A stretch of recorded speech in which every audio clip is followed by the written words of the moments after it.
जो आज हम अनाउंस कर रहे हैं बेसिकली एक वेब सीरीज़ है 10 एपिसोड की, एक अच्छे OTT पे आएगा और 10 एपिसोड का है, हिस्टोरिकल है और बहुत सारी चीज़ें इसके कहानी के बारे में वो तो आप एक एक करके जब सवाल पूछेंगे तो होगा।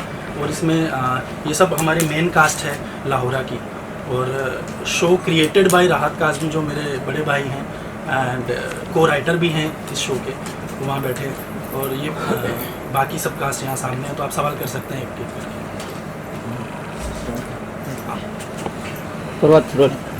सबसे डेजी मैम क्या रीज़न है मैं इस प्रोजेक्ट से जुड़ने का? अच्छा प्रोजेक्ट है मानता हूँ, फिर एक पर्टिकुलर रीज़न क्या रहा कि you want to become part? आपके सवाल में ही आपका जवाब है, अच्छा प्रोजेक्ट है मैं मानता हूँ, उसके बाद भी सवाल पूछना बनता है क्या? नहीं, आपके लिए क्या सुटेबल रहा? स्टोरी लाइन अच्छी है या you want to prove something? Story line बहुत अच्छी है, जो स्ट्रॉन्ग वुमेन का जो पोर्ट्रे किया है, जो बेसिकली जिनसे इन्होंने इंस्पायर किया हुआ है, वो उनके बारे में जब मैंने पढ़ा तो मुझे पता चला कि बहुत विमेन के लिए वो बहुत सारे ऐसे अच्छे क्या बोलते हैं राइट्स लेकर आई थी उनके लिए। काफ़ी सारी चीज़ें जहाँ पर औरतों को या लेडीज़ की जो कम्युनिटी एज ए जेंडर उनको लुक डाउन किया जाता था, तो उनको कैसे बढ़ाया उन्होंने, उनके लिए अच्छे स्टेटस पर लेकर आई, उनको मतलब एक सेम पोजीशन पे लाकर खड़ा किया जहाँ पर आदमी भी था, गिविंग देम द इक्वालिटी। जो एक्शन आपका स्किल्स है रेस 3 में भी दिखाया था, उसके आधार पर ही शायद आपका सिलेक्शन हुआ कि एक्शन।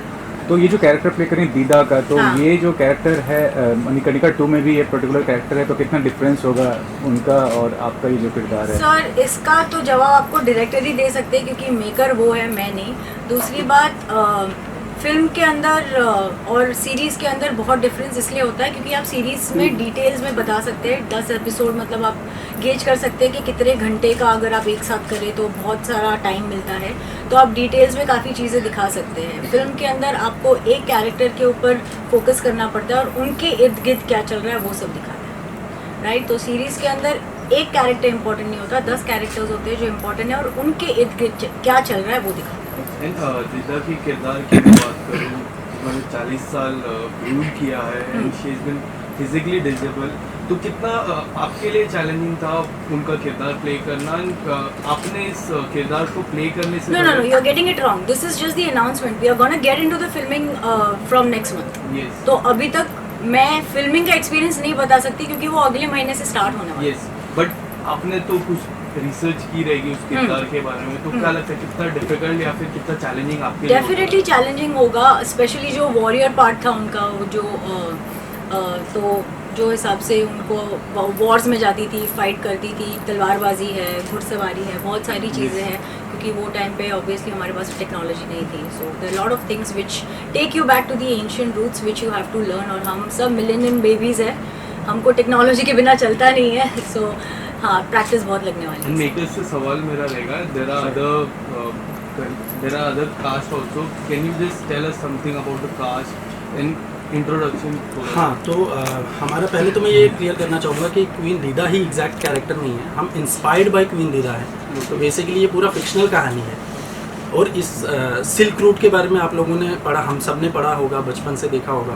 तो सिल्क रूट जो था अकेला रास्ता था, 14th सेंचुरी पे बेस्ड है ये कहानी, जो पूरे वर्ल्ड का ट्रेड होता था, बिजनेस होता था। तो अभी तक क्या हम जितनी भी हिस्टोरिकल देखते हैं सब्जेक्ट्स, तो कहीं ना कहीं पर्सनल वॉर और उन चीज़ों के ऊपर ज़्यादा बेस्ड होता है, बट अभी ये बिजनेस के ऊपर है। आपने राजनीति देखी होगी, तो राजनीति के अंदर आपने जो सब चीज़ें देखी हैं उसी तरह की राजनीति यहाँ पे भी होने वाली है, बट वो उस ज़माने में कैसे होती थी वो उसके ऊपर है। एंड उस टाइम पे बिजनेस सिल्क रूट के थ्रू कैसे होता था, वो जो एक रास्ता था जहाँ जो रशिया से स्टार्ट होकर अरब कंट्रीज से होते हुए, काबुल कंधार से होते हुए इंडिया के अंदर पहुँचने का रास्ता, and India and then China. तो इंडिया और चाइना, इंडिया की वैल्यू उस टाइम पे बहुत ज़्यादा थी, बहुत रिच था इंडिया उस टाइम पे, डॉलर से बहुत ज़्यादा वैल्यू करता था इंडिया। तो हर किसी को यहाँ बिजनेस करना था, ट्रेड करना था। देन तो ये उसके बारे में हैं। जो कैरेक्टर्स हैं, राजनंदिनी का जो कैरेक्टर है वो डेजी शाह प्ले कर रही हैं। उसके बाद जो बड़ी रानी है, जो फर्स्ट वाइफ ऑफ खेमगुप्ता, जो राजा की जो पहली वाइफ है, वो सारा कर रही है। जो गजाला नाम है उस कैरेक्टर का, वो एक मुस्लिम क्वीन है और ये राजपूत हैं। एंड आगे की स्टोरी में कैसे 2 फीमेल्स एंड देन आगे और भी बहुत सारी फीमेल्स को इनकरेज करती हैं। जैसे राजा की छोटी बहन है जो लड़ना चाहती है और वो अच्छी फाइटर भी है, बट उसको कभी मौका नहीं मिला क्योंकि फीमेल्स को हमेशा पीछे रखा जाता था। बट एट लास्ट जब बहुत बड़ा प्रॉब्लम आता है तो सब लोग वॉरियर बन के निकलते हैं, और उसमें फीमेल्स कितना स्ट्रांगली आगे आती हैं। एंड एक तरफ पठान फौज और एक तरफ राजपूताना फौज, तो ये 2 फौज मिल के, ये धर्म की लड़ाई भी नहीं है, ये अपने देश की और अपनी सेल्फ रिस्पेक्ट एंड अपने राइट्स की लड़ाई है। तो उसमें वो फीमेल्स कैसे जाके लड़ती हैं एंड आगे क्या होगा क्लाइमेक्स में तो अलग है। एंड देन उसमें ज़्यादा डीप में चला गया। राम सिंह का कैरेक्टर शोएब निकाश शाह कर रहे हैं, ये मेरे बड़े भाई हैं और इन्होंने तो अवार्ड विनिंग फिल्म करी है मंटोस्तान नेटफ्लिक्स पर, एंड देन लिहाफ ने मंटो का ही कैरेक्टर अगेन प्ले किया है। तो वो आप इनसे सवाल पूछ सकते हैं कि इनको कैसा लग रहा है इतनी रियलिस्टिक और अवार्ड विनिंग फिल्म्स करने के बाद आज इस तरह का सब्जेक्ट करना। ये मेरी तरफ से सवाल होगा शोएब से। अच्छा तुम्हारा तो अभी तो क्या है कि 1 साल से हम ट्रेनिंग कर रहे हैं इसके लिए, बहुत ही सीरियसनेस के साथ ये प्रोजेक्ट शुरू हुआ, ये बड़ी अच्छी बात है। ऐसा नहीं था कि सिर्फ आउट एंड आउट एक्शन बनाना है तो कुछ एक कहानी और मसाला और एक्शन कर देते हैं। बहुत सारी रिसर्च हुई और बहुत सारी ट्रेनिंग हो रही है।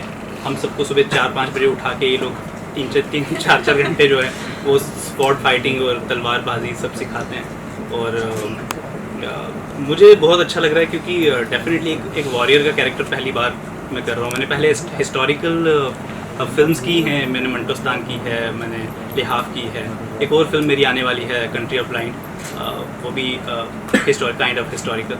बट ये पहली फिल्म है जो out and out action, entertaining और उसके साथ रिसर्च है बहुत सारी। जैसे कि सिल्क रूट की बात इन्होंने ऑलरेडी कर दी कि वो कितना इम्पोर्टेंट मेरे लिए मुझे जो सबसे इंस्पायरिंग और बड़ा ग्रिपिंग लगा था वो सिल्क रूट लगा था कि एक ही रास्ता था जो हिंदुस्तान के अंदर आता था और वो लाहौरा से होकर गुजरता था तो ही हिंदुस्तान में पहुंचता था। और लाहौरा एक छोटा सा राज्य था और किस तरह से वो वर्ल्ड फेमस हुआ बाद में, कितनी बड़ी लड़ाइयाँ उसने लड़ी अपने राइट्स के लिए। तो आई थिंक बड़ा ही इंस्पायरिंग है। अभी तक की जर्नी जो है बहुत कमाल की चल रही है और बहुत एक्साइटेड हैं आगे जाने के लिए और इस तरह का out and out action with lot of research ये करने के लिए। मैं दूसरों को भी इंट्रोड्यूस कर देता हूँ। तो वहाँ अर्जुन मनास हैं जो गाड़ी भी बढ़ा रहे हैं इस कैरेक्टर के लिए देर से। तो अर्जुन भी अपना एक्सपीरियंस शेयर कर सकते हो अपना इस कैरेक्टर के बारे में, चित्रकार का जो कैरेक्टर है वनराज। हाँ, ये जो कैरेक्टर मैं प्ले कर रहा हूँ इसमें वनराज चौहान का एक राजपूत कैरेक्टर है और ये राजा का जो खेम जी है उनका सौतेला भाई है और he is fond of painting, एक चित्रकार भी है, बहुत अच्छा पेंटिंग्स बनाता है डिफरेंट तरह की। एंड इस कैरेक्टर का रेफरेंस मैं कह सकता हूँ ये शकुनी जैसा था, उस तरह का कैरेक्टर है, एक लोमड़ी की तरह तेज़ चालाक और it's a grey character, grey shade character है, तो द बैड एज गाय जो आप कह सकते हैं। तो बहुत ही शेड्स डिफरेंट प्ले करने को मुझे इसमें मिल रही है और कहीं ना कहीं इस कैरेक्टर के साथ सिंपैथी भी जुड़ी है क्योंकि इसके साथ कुछ ऐसा गलत हुआ है। एक तो इसको वो स्टेटस नहीं मिला क्योंकि ये सौतेला भाई है और है तो लेकिन रॉयल फैमिली से ही बिलोंग करता है और इसको कहीं ना कहीं वो ग्रजेस उसके दिल में हमेशा से रही है कि इसको वो ओहदा नहीं मिला उस राज्य में, इसको एक सेक्लूडेड प्लेस में वो रहता है ऑल टाइम। इसको एक सज़ा मिली थी, कुछ गलत किया था जिसका इसको दंड मिला था, जिसकी वजह से इसका आधा चेहरा जला दिया गया था और वो उसको अंदर ही अंदर वो चीज़ उसको खाते रहती है और उसको रिवेंज लेना है उस चीज़ का। और at the same time throne के लिए भी इज़ लाइक वेरी ईगर कि मुझे थ्रोन भी चाहिए। तो बहुत ही इंटरेस्टिंग कैरेक्टर है। एंड मैं चाहता हूँ कि सारा जो गजाला का कैरेक्टर है ये भी अपने कैरेक्टर के बारे में थोड़ा बताया। हमने पिछले दिनों में कई बार डिस्कस किया है, दूसरे शूट पर भी हमने बहुत बार डिस्कस किया इस प्रोजेक्ट को लेकर। तो गजाला का जो कैरेक्टर है it's of course going to be with full of emotions क्योंकि वो अपने साथ साथ राजा की दूसरी बीवी को भी एक्सेप्ट करती है। उसके बाद उसके साथ क्या ऐसे सर्कमस्टेंसेस होते हैं, क्या सिचुएशंस होती हैं वो आप सीरीज़ में देखेंगे। I don't want to open up the entire story, जिसकी वजह से वो थ्रोन पे नहीं बैठ सकती है और फिर साथ में मिल के कैसे दोनों वाइफ्स और भी जो कैरेक्टर्स हैं हमारे इम्पोर्टेंट वो सब मिल के किस तरह से लड़ते हैं और इसका एक हाथ पैरालाइज्ड होता है। उसके बावजूद जब फाइट आप देखेंगे वो ऑफकोर्स हम ट्रेन होंगे उसके लिए अच्छे से और आपको दिखा सकेंगे और बेहतर बता पाएंगे। और आई थिंक सबसे अच्छी बात मुझे इस प्रोजेक्ट की ये लगी कि इसमें कोई भी ज़्यादातर जितना मुझे अभी तक पता है, आई थिंक मैं सही हूँ, कि कोई भी बॉडी डबल यूज़ नहीं होगा। हाँ, पूरा का पूरा एक्शन रियल होगा, सारा एक्शन जिस कैरेक्टर को करना है वही करेगा, और उसके लिए वो प्रॉपर ट्रेनिंग ले रहा है, और ये बड़ी कमाल की बात है। हाँ, क्योंकि इसके लिए पहले भी बहुत ट्रेनिंग ली गई है। अभी कुछ लोग यहाँ पे नहीं हैं, मीर सरवर जी हैं जिनके पाँव में लग गई थी इसकी ट्रेनिंग करते करते, वो अभी अपने शूट में हैं। तो ये फैक्ट है कि बॉडी डबल का ना के बराबर कोशिश की जा रही है कि ना के बराबर यूज़ हो, बट एक्शन ग्राउंड लेवल का एक्शन जिस तरह का आप 300 या इस तरह की फिल्म्स में देखा है, बिल्कुल रियलिस्टिक भी लगेगा बट बहुत अपीलिंग भी लगेगा। तो उस तरह के एक्शन को क्रिएट करने की कोशिश की जा रही है, एंड इंशाल्लाह वो होगा। एंड अदर कैरेक्टर्स को मैं जस्ट इंट्रोड्यूस कर देता हूँ। जैसे अभिनय जो है, ये जो अफ़गानी हैं उनके खास हैं, उनका कैरेक्टर है। उसके बाद मीर सरवर जी जो हमारे शेर शाह अफ़गानी का कैरेक्टर प्ले कर रहे हैं जो नेगेटिव में, उनके साथ रज़ा मुराद हैं जो उनके एडवाइज़र का कैरेक्टर है, और ये उनके बेटे का कैरेक्टर प्ले कर रहे हैं मसूद अफ़गानी, जो काफ़ी साइको है बेसिकली। एंड आरती जो है, ये आरती है, ये मैंने पहले भी जैसे बताया, खेम गुप्ता जो हमारे राजा हैं उनकी छोटी बहन, एंड उनके छोटे भाई अभिमन्यु गुप्ता, और उसके आगे जो है मोना, वो अघोरी का कैरेक्टर प्ले कर रहे हैं जी। एनी अदर क्वेश्चन आप लोगों ने क्या? आज के टाइम में OTT प्लेटफॉर्म पे वुमेन्स ओरिएंटेड सब्जेक्ट बहुत है, कितनी अच्छी बात है कि एज एन फीमेल एक्ट्रेस आपको पूरा पोर्ट्रे करने का मौका मिलता है अपने एक्टिंग कैपेबिलिटीज़ को, और एक पूरा मतलब जो भी सब्जेक्ट होता है सिर्फ आप पे ही डिपेंड करता है पूरा जो फिल्म का। अगर मैं ऑनेस्टली बताऊं तो डर लगता है, क्योंकि एक प्रोजेक्ट को अपने शोल्डर्स पे पूरी तरह से डिपेंड करना बहुत बड़ी रिस्पॉन्सिबिलिटी है। बहुत लोगों का करियर जुड़ा हुआ है, बहुत मतलब it's not about only actors, it's about people who work behind the camera also. तो ये जो भूमिका है, जो रिस्पॉन्सिबिलिटी है, उसको निभाना सबसे पहले कर पाऊँगी नहीं कर पाऊँगी वो एक क्वेश्चन होता है, ठीक है। And then we have the entire team who is there to back you up, क्योंकि नहीं you do it, we are there, you know. तो ऐसे जैसे आपके दो सवाल था एक्चुअली, आई मीन एक में पर डिवाइडेड दो थे। विमेन ओरिएंटेड सब्जेक्ट्स आ रहे OTT पे, जो कि बहुत अच्छी बात है। बहुत ऐसी स्टोरीज थी जो विमेन पॉइंट ऑफ व्यू से नहीं देखते थे हम, अभी देखने को मिल रही है।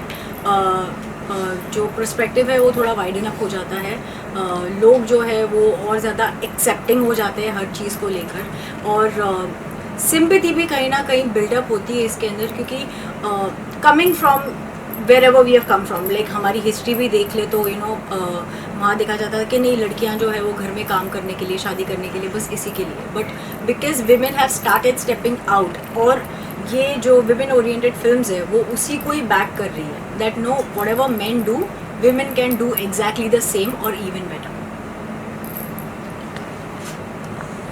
Any more questions? लोकेशंस क्या है? बिकॉज अपार्ट फ्रॉम कश्मीर, तो ये लोकेशंस इसमें कश्मीर तो है ही नेचुरली, उसके अलावा ऐसे शूट वाइज तो हम MD स्टूडियो में भी कर रहे हैं शूट, जितना भी महल वाला पोर्शन है, बट आउटडोर्स और अफगानियों का सारा जो इतना पोर्शन है वो हम कश्मीर में शूट कर रहे हैं। तो ये हम दिखाने कश्मीर ही दिखाने वाले हैं, जो पीर पंजाल रेंजेस हैं, जो हम बेसिकली जो गेटवे है बेसिकली वहाँ से अभी पाकिस्तान से यहाँ आने का पहले भी था, तो हम उन्हीं एक्चुअल लोकेशंस पे जाके शूट करने वाले हैं आगे जाके। And what about Afghanistan and Assam, because they are also connected with this. हाँ, तो इसमें काबुल कंधार, जो कंधार है वहाँ के बारे में है ही, क्योंकि जो किंग हैं वहाँ से शेर शाह अफगानी, तो उनका तो मेन मोटो ही वही है कि वो अपना पूरे वर्ल्ड का जो बिज़नेस का, ट्रेड का जो है वो सेंटर बनाना चाहते हैं कंधार को, एंड इन लोगों को अपने अंडर लगा के काम करवाना चाहते हैं, जो ये नहीं चाहते। तो कहीं ना कहीं उस ज़माने में बिज़नेस को लेके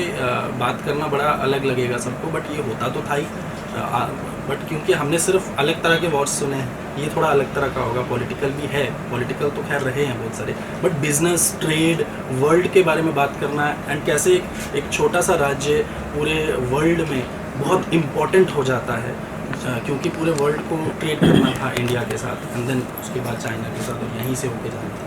तो ये उसके बारे में बस। And what about the shooting part, क्या मिड शूट पे है या फिर स्टार्ट होने? नहीं, शूट हम नेक्स्ट मंथ करने वाले हैं। नेक्स्ट मंथ अभी शुरुआत है। announcement है। एंड क्या एक्सपेक्टेशन है? What about the release this year, next year, first half, second half? तो basically within 5 to 6 months ये कंप्लीट होगा, उसके बाद ये रिलीज़ होगा। एंड हम तो बने रहेंगे, हम तो अपना हमारा चलता ही रहेगा बीच बीच में, एंड हम सारी अपडेट्स देते रहेंगे। बट अभी हम अप्रैल और मई के मंथ में जो हमारा पूरा प्लान है, अप्रैल मई एंड जून मिड तक में भी हमारा कश्मीर का और इधर का पूरा शूट ख़त्म हो जाएगा, एंड देन पोस्ट वर्क होगा, एंड देन उसके बाद ही फाइनली हम ये रिवील करेंगे कि ये कहाँ रिलीज़ हो रहा है। Daisy was the first choice. हाँ, मेरी बात इनसे ऑलमोस्ट 1-1.5 साल पहले हुई। 1.5 साल पहले 1.5 साल पहले हमारी बात हुई थी। हम इसको पहले बनाने वाले थे, देन कोई चैनल्स का उतना क्लैरिटी नहीं होने की वजह से कि हम क्लियर नहीं थे कि कहाँ होगा, कैसा होगा, तो वो बीच में आइडिया ड्रॉप हो गया था। एंड देन फिर रिसर्च भी उतनी ज़्यादा नहीं हुई थी, एंड फिर हमने बीच में कुछ अपने दूसरे काम किए, एंड देन फिर वापस से हमने अभी स्टार्ट किया। तो मेरे बड़े भाई हैं राहत काज़मी, उन्होंने फिर as a show creator and as a co writer ये आए, और इन्होंने ये जो इतनी ब्यूटीफुल चीज़ है, इस कहानी का बैकबोन हो गया है, बहुत इंपॉर्टेंट पार्ट हो गया है कि पहले तक ये कहानी सिर्फ ईगो क्लैशेस की थी कि आप, बट आज इसके अंदर लॉजिक्स आ गए हैं, तो सब लॉजिक्स ये लेकर आए हैं इस कहानी के अंदर एज अ राइटर। और तो ये प्लान बहुत पहले से था, तो बहुत पहले ही इनसे डिस्कस हुआ था। जी दीदी, आपसे जानना चाहूँगा कि हॉर्स राइडिंग या फिर कुछ ऐसी तलवारबाजी आगे होगा, ऐसी कुछ होने देखने वाली अगर ये है, तो इसकी आप कुछ special training, are you taking any special training for I that? Will get into it, yes. जैसे इन्होंने कहा कि ये पिछले 1 साल से ट्रेनिंग कर रहे हैं, तो मैं यहाँ पे व्हाट तो मैं ट्रेनिंग में बहुत लेट हूँ, but I am hoping that मैं मतलब एटलीस्ट इनके लेवल तक पहुँचूँ, या नहीं तो कम से कम मैं मैचअप कर लूँ। बट हॉर्स राइडिंग मैंने थोड़ी सीखी है, जो कि अच्छी बात है, और उसी को बेटर करना है, उसी को मास्टर करना है। सो वो how difficult it is horse riding? I know how to ride a horse, but I don't know how to do a full throttle with it. So hopefully I will learn that very soon.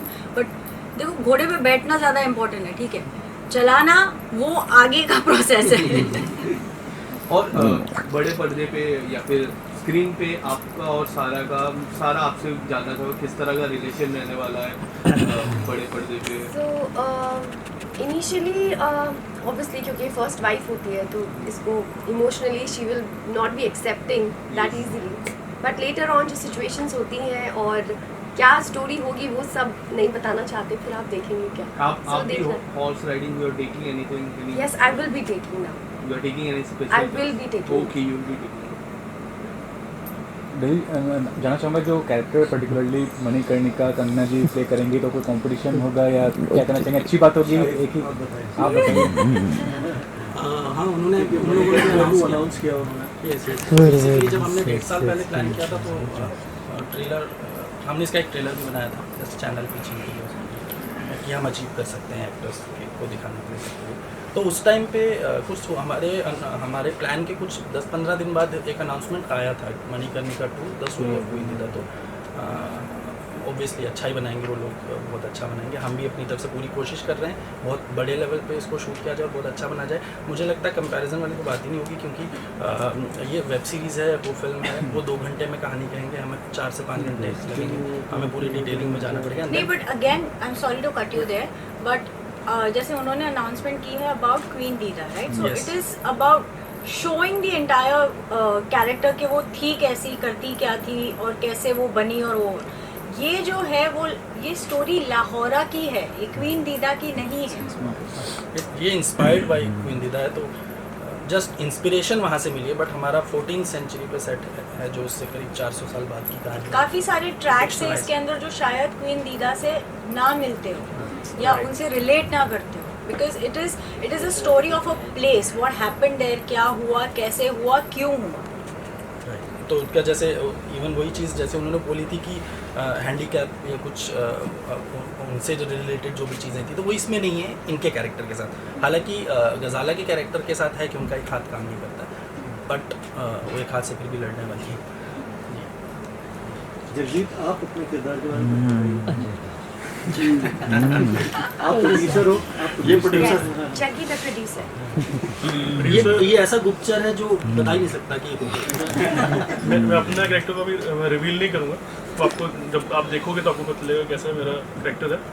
और रही बात producer की, तो मेरे साथ इतनी strong team जुड़ी हुई है, तो आई एम सो लकी कि छोटी उम्र में मुझे एज अ प्रोड्यूसर काम करने को मौका मिल रहा है, वो भी बैनर के साथ। इतना बड़ा बैनर है, राहत भाई हैं जिसका मैं एज एक्टर काम कर चुका हूँ उनके साथ।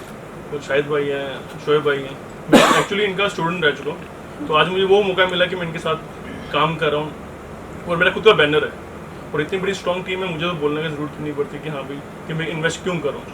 मैं तो मुझे इसकी भी लालच भी है थोड़ी सी भी कि मैं इस प्रोजेक्ट का पार्ट हूँ। तो मुझे लगता है कि यार आई एम सो लकी कि मैं इस टीम से जुड़ा हूँ। तो आगे क्या करूँगा मुझे लगता है इससे ज़्यादा ही होगा। I am so thankful to this team and Raj भाई जिन्होंने इस प्रोजेक्ट को बहुत स्ट्रॉन्ग करा है। Thank you so much. शायद आपने ऑलमोस्ट सारे एक्टर्स को इससे पहले भी आपकी तो फिर आपको अच्छा रिजल्ट मिलता है, भले ही वो बिहेवियर वाइज हो कि आप बहुत कंफर्टेबल फील करते हो, एट द सेम टाइम एक सपोर्ट भी होता है। जैसे मैं जब 1990 में फिल्म कर रहा था जो अपनी रिलीज हुई थी, तो उस टाइम पे भी सारा और ये लोगों ने सपोर्ट की तरह है, इन्होंने कुछ पूछा नहीं। स्क्रिप्ट तो उस दिन भी डिस्कस हुआ था कि स्क्रिप्ट तो पता ही नहीं था कि स्क्रिप्ट है कहाँ क्या है। तो ये लोग सपोर्ट बने, तो नेचुरली मैं भी चाहूँगा कि मैं जब तक हूँ ये साथ रहें हम, तो मेरी कोशिश रहेगी, क्योंकि बहुत कंफर्टेबल होता है इन सबके साथ काम करना, बहुत सपोर्टिव। तो आई थिंक कुछ कास्ट 1990 से पहले ही साइन हो चुकी थी इस फिल्म के लिए। हाँ, ये पहले से ही थे बेसिकली इस प्रोजेक्ट में, और वो बाद में बनी। हाँ, वो एक अलग फिल्म है। ओके 20 साल 30 साल पहले। ठीक है, ग्रुप पिक्चर्स। मैं क्या बोलता हूँ, हाँ ज़ेबा जी बोलो आप लोग भी आ जाओ। बोलो ये सब आएंगे centre all of you centre.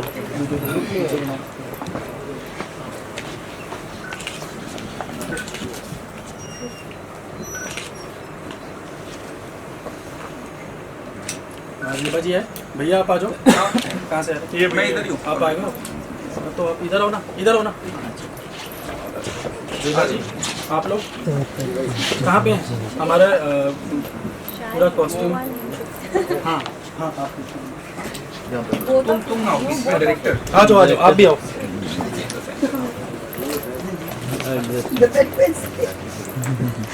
आगे कैमरा पीछे लो।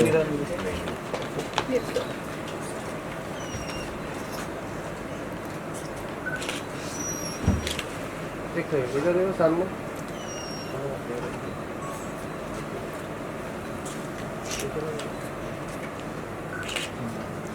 हाँ, वो लोग सेंटर लो। सेंटर